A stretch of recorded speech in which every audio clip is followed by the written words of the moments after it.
Abdu'l-Baha's life becomes a model for how we are to behave. I mean, we know this and we hear this, the perfect exemplar. Then, of course, this leads into just a few decades later to Shoghi Effendi, who writes what I consider the Bible of the American Baha'i community, which is The Advent of Divine Justice. You must memorize this book, friends, from this cover to that cover, and then read it again. Read it to your children, have them read it to you, have the Baha'i youth share it with their friends, and the focus, of course, is on our mission.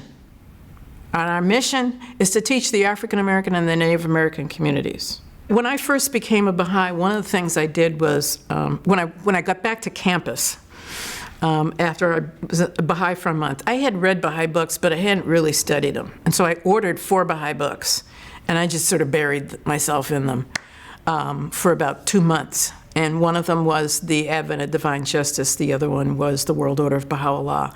And I was completely blown away. I had never read anything about this.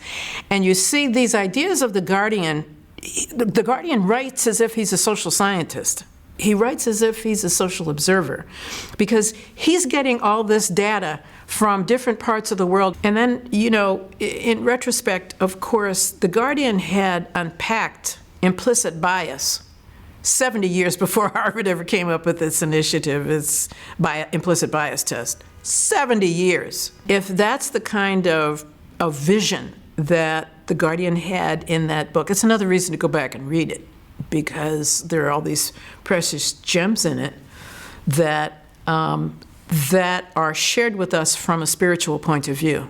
But the next important part, after the responsibility is to pass the message of Baha'u'llah on to Native Americans and African Americans, beyond mass declaration that went on in the 60s and 70s, is what I call the 7-point behavioral model that is contained in that book, that explicitly and basically and clearly explains what Negroes are to do and what whites are to do. We can translate those into the parlance of today: white folks, black folks, white folks, people of color. Those 7 behaviors, with greater clarity than I've ever read anywhere in any kind of writing, tells me exactly what I have to do.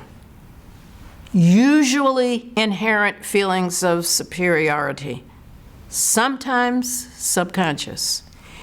He didn't choose words like opened up the dictionary and said, oh gee, I like this word. He chose the words very specifically because he understood what was going on in America. I've used them as a coach and a trainer for years. I use them all the time in training sessions. They're infallible. They're absolutely infallible because they get to the very core of how and where we hide.